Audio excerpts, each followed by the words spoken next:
president has said from the beginning of this administration that we will close Gitmo because it's bad for our national security and because it's too costly. We ought to make sure that we're in a position to close that facility because it strengthens us when we close it. That's what the president will do. He feels an obligation to his successor to close that, and that's why we're going to do it. White House Chief of Staff Dennis McDonough on Fox News Sunday yesterday, doubling down on the issue of closing Gitmo. The president says he plans to make good on his promise to close the facility before he leaves office. But there are a whole lot of concerns as national security continues to be the #1 issue on the minds of most Americans. Let's call in our next pair of guests. First, joining us from Newsmax Washington, the former chairman of the House Intelligence Committee, Pete Hoekstra. Pete's currently a Shillman Senior Fellow at the Investigative Project on Terrorism. He's also the author of the book, Architects of Disaster, The Destruction of Libya. And also joining us, national security analyst for the Clarion Project, Ryan Mauro. Ryan Skypes in from New Jersey. Good evening to you both. And first to you, Pete Hoekstra. I want to tell you the impact of this. Dennis McDonough may say the president is keeping campaign promises, and it may appease some on the left, but it seems our commander-in-chief is more intent on fulfilling promises for our enemies, for radical Islamic terrorists. Is that an overstatement of the situation? I don't think it's an overstatement at all, J.D. What this president ought to be focused on right now, 7 years in office, as ISIS is establishing the caliphate in northern Africa and the Middle East. It's about time, and what this president should leave the next president is a strategy, how we capture terrorists, how we interrogate terrorists, and how we detain terrorists. And in effect, what he's doing is we don't detain them anymore. We kill them, or we turn them over to our allies who release them. We don't interrogate them anymore, and we don't detain any anymore. So this is a great strategy for ISIS. It's a bad strategy for our national security. I'd really like to detain and interrogate some of these folks to figure out exactly what we need to defeat them. And Ryan Mauro, even if the president manages to close Gitmo, what assurances does the administration have that the ones they let loose will not end up back on the battlefield or planning more terror attacks against us? No, and we continue to hear that the countries that we release these suspects to will take care of them, monitor them, make sure that they basically stay in a tiny box and don't harm anyone, and that's never the case.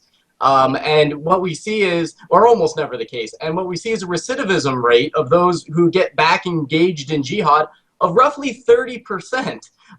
So that's a very dangerous statistic, and I just don't know how logistically they plan to pull this campaign promise off. They've got to do one of two things. Either house them in states that are willing to accept them, of which there are very few that I'm aware of that are willing to do that, or release them to other countries and then just trust them. Well, I got to tell you what's real simple in my mind, and Pete, maybe you heard about it during my days in Congress. I advocated an Aleutian solution, taking all these guys at Gitmo, going to one of the abandoned bases in the Aleutian Islands in Alaska, and letting them sit up there and just kind of cool down a little bit. That's plausible, isn't it? That's plausible, but not for this administration. They are going to go back on the battlefield. I genuinely believe this president will keep his promise. These folks will be released. We will bribe countries to take them, and it will be a bad deal for us. And of the ones that are left, you're going to see a recidivism rate of much higher than 30%. These people will be back on the battlefield. They will be strategizing on how to kill American soldiers and how to kill American civilians. And speaking of Americans being killed right here in America, we were all shocked by the Philly cop who was shot last week by a guy named Edward Archer, who said he was pledging allegiance to ISIS. I think we were even more amazed by the mayor of Philadelphia trying to lecture us about Islam as if he's some noted theologian, or parroting the talking points from the White House. Ryan Mauro, do you expect more attacks like what we saw in Philadelphia? Oh, you'd be crazy not to expect this to happen in the relatively near future again. Already, according to the reports out there, based on the information from an informant, They are searching for 3 or 4 other individuals who are also radicalized and in contact with Archer. And by the way, I was just reading today about the mosque that he attended, or at least one of 2 that they believe he attended. And guess what the name of it was? What's that? Masjid Mujahideen. That's a little bit of a clue. Yeah, I would say so. They might as well put up a neon sign. And this gets, look, everyone has the right to worship according to the dictates of their own conscience, but they don't have the right to go out and try to murder Americans. Pete, this situation and the relative silence from the White House. Correct me if I'm wrong, have you heard the president say anything about this Philadelphia attack? I've not heard the president say anything, but the bottom line is political leaders globally are just, they're totally out of touch.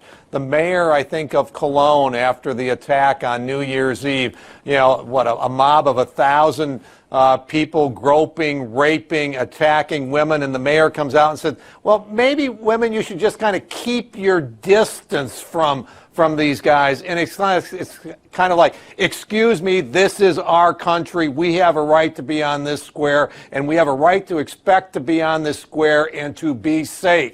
The mayor of Philadelphia, this has nothing to do about religion.